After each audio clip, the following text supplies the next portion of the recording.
नमस्कार दोस्तों, excellent academy पुंडरी में आप सभी का स्वागत है। आज हम रीजनिंग की कक्षा में करेंगे बच्चों पासा। पासे से संबंधित प्रश्न आते हैं एग्जाम में, बहुत कन्फ्यूज़न होता है बच्चों को, तो ऐसा नहीं होगा आज के बाद। आज हम जो आपको ट्रिक कराएंगे उसके बाद पासे का कोई भी क्वेश्चन आओ आप मात्र 5 से 7 सेकंड में हल कर पाएंगे बच्चों। बस इस ट्रिक को ध्यान से देखना है। देखने के बाद अगर पसंद आती है तो लाइक करना है, शेयर करना है और सब्सक्राइब करना है आपको।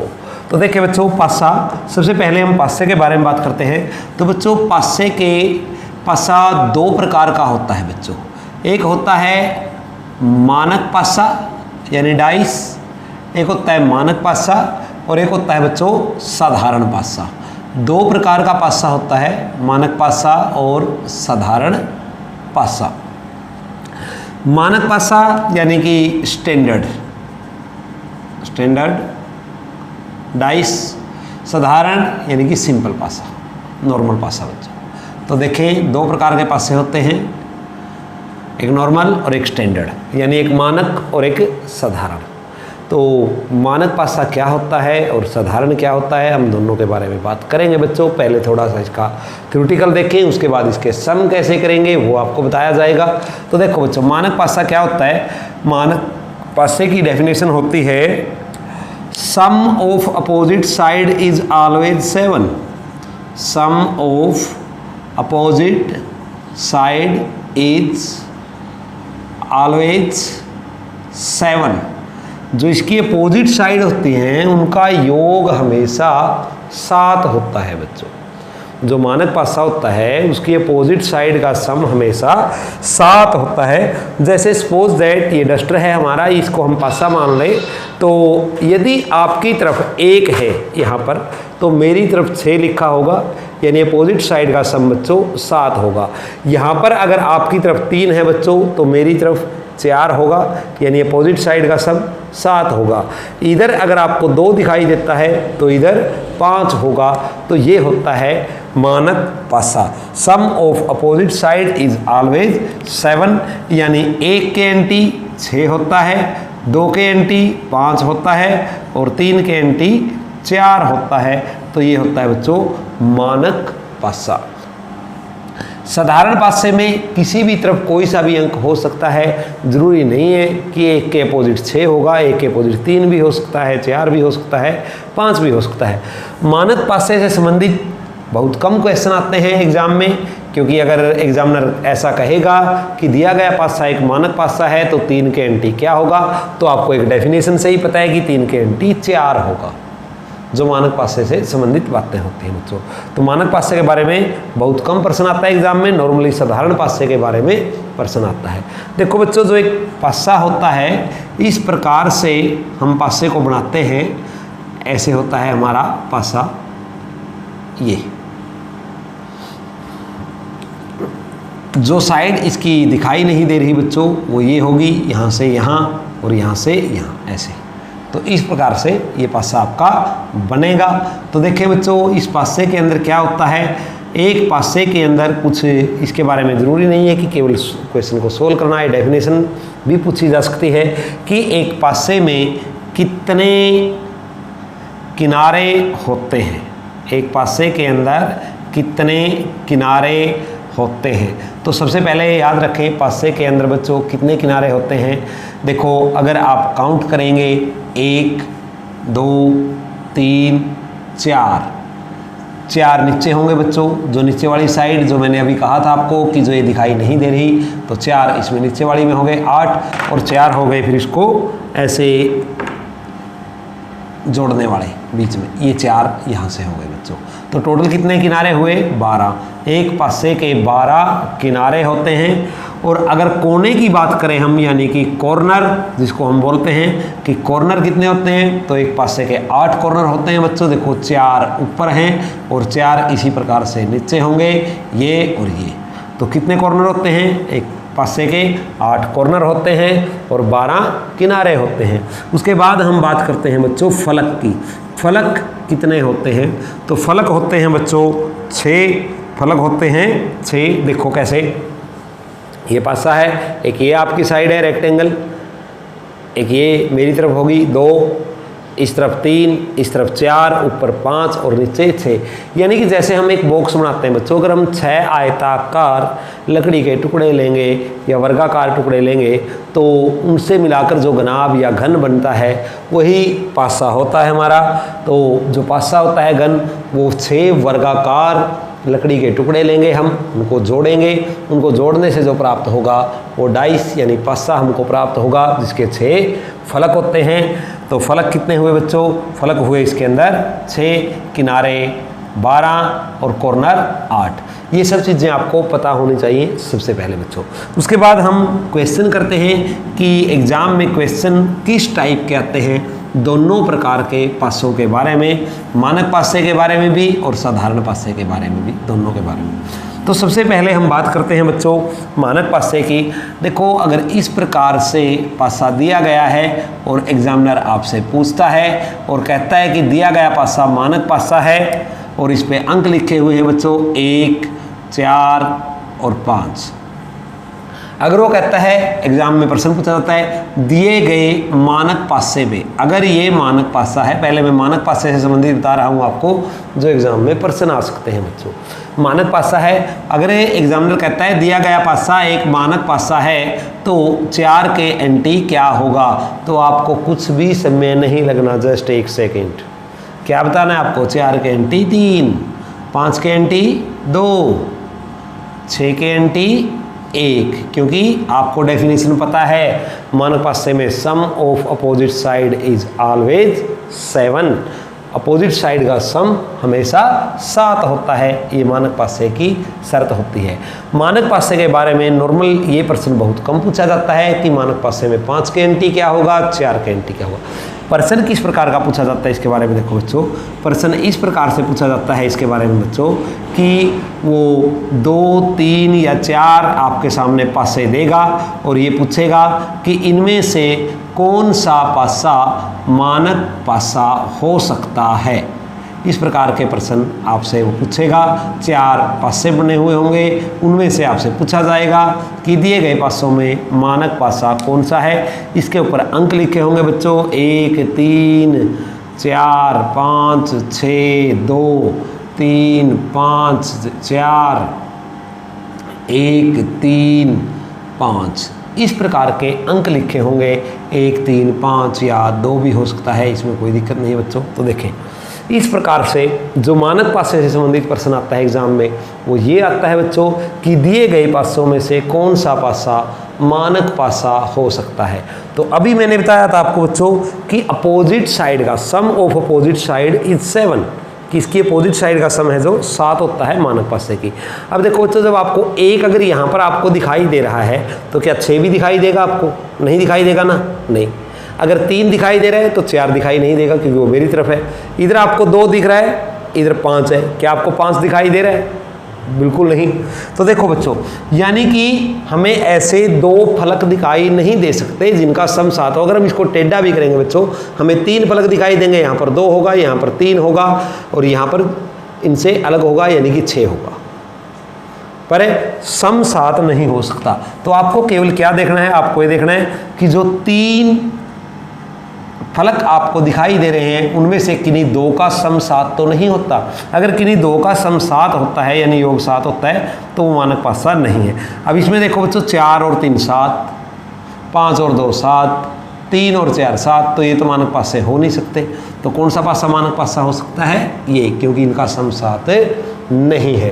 तो मानक पासे से संबंधित इस प्रकार का प्रश्न आ सकता है बच्चों। उसके बाद हम बात करते हैं बच्चों साधारण पासे की, कि साधारण पासे से संबंधित किस प्रकार के क्वेश्चन एग्जाम में आते हैं। तो देखो बच्चों, साधारण पासे के अंदर किस प्रकार के क्वेश्चन आते हैं। 2 पासे आपके दिए होते हैं कई बार इस प्रकार से, उन दोनों के ऊपर अलग अलग अंक लिखे होते हैं और आपसे पूछा जाता है दिए गए पासों में किसी भी अंक के अपोजिट क्या है। जैसे 3, 5, 2, 2, 6, 1। अब ये 2 पासे दिए गए हैं। अब मैं साधारण पासे की बात कर रहा हूँ बच्चों, ये मानक पासा नहीं है, ये ध्यान रहे। तो साधारण पासे में पूछा जाता है बच्चों 3 के एंटी क्या है, 2 के एंटी क्या है, 6 के एंटी क्या है। बड़ा ही आसान क्वेश्चन होगा, कुछ भी नहीं, मात्र 2 सेकंड लगेंगी, पेन की ज़रूरत नहीं पड़ेगी आपको और बोलो। देखो कैसे आपको क्या करना है बच्चों, इनमें ये इस प्रकार के जो क्वेश्चन होते हैं इनके अंदर एक अंक कॉमन होता है। जब एक अंक कॉमन हो, जब एक अंक कॉमन हो यानी कि साझा हो, दो डाइस के अंदर यानी दो पासों के अंदर जब एक अंक कॉमन हो बच्चों, तो कैसे करेंगे। देखो एक अंक यदि साझा है तो क्या करना है आपको। अब इनमें देखो 5 2 3 क्या अंक साझा है, 6 1 2, 2 इसके अंदर भी है बच्चों और इसके अंदर भी है कि नहीं।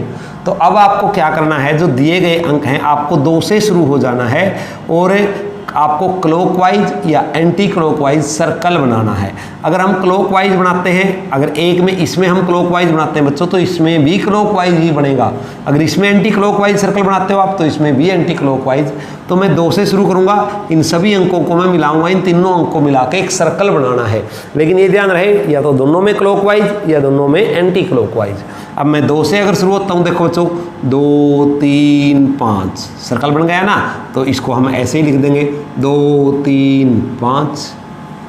अब दूसरे में देखो बच्चों, अब मैंने क्या, जो अंक कॉमन है एक अंक वहाँ से आपको सर्कल बनाना शुरू करना है। अब यहाँ से शुरू करेंगे तो हम ऐसा नहीं करेंगे 2 1 6 क्योंकि एंटी क्लॉकवाइज हो जाएगा, हमें क्लॉकवाइज ही करना है। तो हम यहाँ से शुरू होंगे 2 6 1 और इसके नीचे ही लिखेंगे, 2 के नीचे 2 ही लिखेंगे, 2 6 1।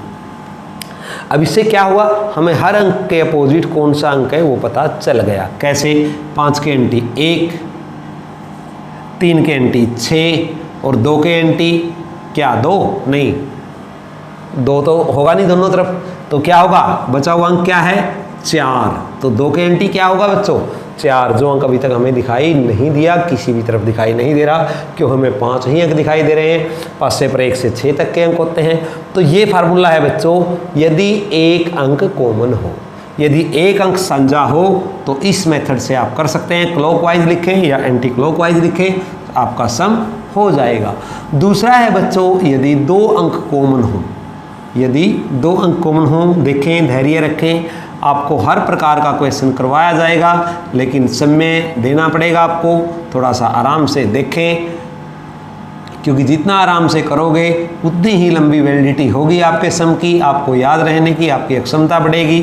तो जब 2 अंक कॉमन हो बच्चों, जैसे 1 3 5 2 3 1, अब देखो यहाँ पर ऐसा भी हो सकता है, कई बार ऐसा भी आता है पासे के अंदर, जब 2 अंक कॉमन होते हैं तब पूछा जाता है कि किसके एंटी क्या होंगे।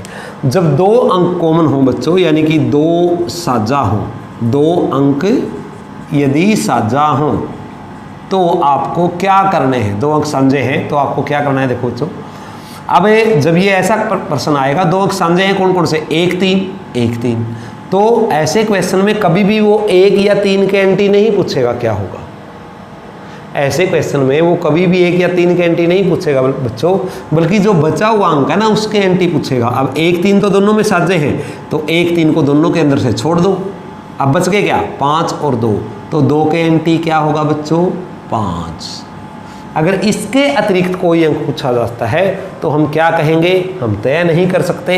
अगर वो पूछता है 1 के एंटी क्या होगा या 3 के एंटी क्या होगा, तो हम बोल सकते हैं भी 1 के एंटी या तो 4 होगा या 2 होगा या 6 होगा। 2 तो होगा नहीं, सॉरी 2 तो हमने दिखाई दे रहा है यहाँ पर। तो जो 2 अंक बचे हुए हैं वो क्या हैं 4 और 6। 3 के एंटी भी क्या होंगे, 3 के एंटी भी यही अंक बचेंगे 4 या 6। तो अगर ऑप्शन में पूछा जाता है कि 1 के एंटी क्या होगा और ऑप्शन दे रखे 4 या 6, तो फिर हम उस पर क्लिक कर देंगे बच्चों, क्लियर। और अगर ये ऑप्शन में नहीं दिया हुआ, 1 ही अंक दिया हुआ है और वो कहता है 3 के एंटी क्या है और वो ऑप्शन में दे देता है 4 2 5, तय नहीं कर सकते, तो फिर आप लिखेंगे तय नहीं कर सकते। ये होता है बच्चों जब 2 अंक कॉमन होते हैं। इसके बाद देखो बच्चों, कई बार पास से 1 से अधिक भी दिए होते हैं एग्ज़ाम के अंदर, 3 या 4 इस प्रकार से 3 या 4 पास से दिए जाते हैं आपको और उनमें से पूछा जाता है, उनके ऊपर बारी बारी से अंक बने हुए होते हैं बच्चों। तो 3 या 4 पासे देकर बारी बारी से अंक दिए होते हैं और आपसे पूछा जाता है किसके एंटी क्या होगा। तो ऐसे क्वेश्चन में भी आपको क्या करना है, बड़ा ही आसान है। कोई 2 पासे लेंगे आप और उसको सर्कल वाइज या क्लॉक वाइज, जो मैंने अभी आपको बताया था भाई सर्कल बनाएंगे उनमें क्लॉक वाइज या एंटी क्लॉक, कोई ज़रूरी नहीं, आप फर्स्ट और सेकंड पासा भी ले सकते हैं। अगर इन दोनों में एक अंक कॉमन आता है तो ये ले लें, अगर इन दोनों में एक अंक कॉमन आता है तो ये ले लें, इन दोनों में एक अंक कॉमन आता है तो ये ले लें, ये भी ले सकते हैं, ये भी ले सकते हैं, ये दोनों भी ले सकते हैं। तो अगर हम कोई से भी 2 पासे लेंगे तो हमारे सभी अंक हमको प्राप्त हो जाएंगे। तो इस प्रकार बच्चों पासे में यदि प्रश्न पूछा जाता है किसके एंटी क्या अंक है, तो यह कभी भी आपका गलत नहीं होना चाहिए। इस प्रकार से आप करेंगे। उसके बाद हम बात करते हैं ओपन डाइस यानी खुला पासा जो आता है एग्जाम के अंदर बच्चों। खुला पासा किस प्रकार होता है, देखें डाइस से संबंधित जो क्वेश्चन आते हैं बच्चों वो किस प्रकार करने हैं आपको, देखें इस तरीके से आप ओपन डाइस यानी खुले पासे से संबंधित प्रश्न करेंगे एग्जाम के अंदर जो आते हैं। देखो ऐसे इस प्रकार से दिए जाते हैं प्रश्न। ओपन डाइस से संबंधित प्रश्न कैसे करेंगे, यहाँ पर आपसे पूछा जाता है 1 2 3 5 4 6 7 सभी अंक आगे पीछे ऊपर नीचे इस प्रकार से सारे अंक लिखे होते हैं बच्चों, और आपसे पूछा जाता है किसके एंटी क्या होगा। तो देखो ओपन डाइस में बस एक ही बात आपको याद रखनी है, अगर आप दाएं से बाएं देखते हैं तो बीच में एक अंक छोड़ना है आपको, एक अंक छोड़ के उससे अगला अंक उसके अपोजिट होगा। अगर ऊपर से नीचे देखते हैं तो भी आपको एक अंक छोड़ना होगा। अब हम ऊपर से नीचे अगर देखें बच्चों 2 के एंटी पूछा जाए तो 2 के एंटी क्या होगा, 2 के एंटी 4 होगा, 5 हमने छोड़ दिया बीच में। 5 के एंटी क्या होगा, 3 4 छोड़ दिया हमने बीच में। अब दाएं से बाएं अगर हम देखें 1 तो बीच में हमने ये एक लाइन छोड़ दी, ये 6 यहाँ पर है या यहाँ पर है, इससे कोई फर्क नहीं पड़ता। अगर ये यहाँ पर भी होता तो भी हम यही कहते हैं कि एक एंटी 6 होगा, क्योंकि एक रो बीच में छूट गई, पूरे का पूरा एक कॉलम छोड़ दिया हमने, ये लाइन छोड़ दी, तो इसके बाद इसके एंटी होगा। इस प्रकार से आप ओपन डाइस यानी खुले पासे से संबंधित प्रश्न कर सकते हैं बच्चों। तो देखो कई बार ओपन डाइस इस प्रकार से भी आती है बच्चों, 1 2 5 3 4 6। अगर ओपन डाइस वो बिल्कुल सीधा दे दे और पूछे कौन सा अंक किसके एंटी होगा, तो इस प्रकार का, तो देखो बच्चों कैसे होगा। इसके अंदर भी अगर आप यही बात याद रखेंगे बच्चों कि एक अंक छोड़ दे तो 1 के एंटी 5 और 2 के एंटी 3, पर 4 के एंटी 6 कैसे हो जाएगा, ये दोनों कंटिन्यू हो गए। तो ऐसा नहीं करना बच्चों।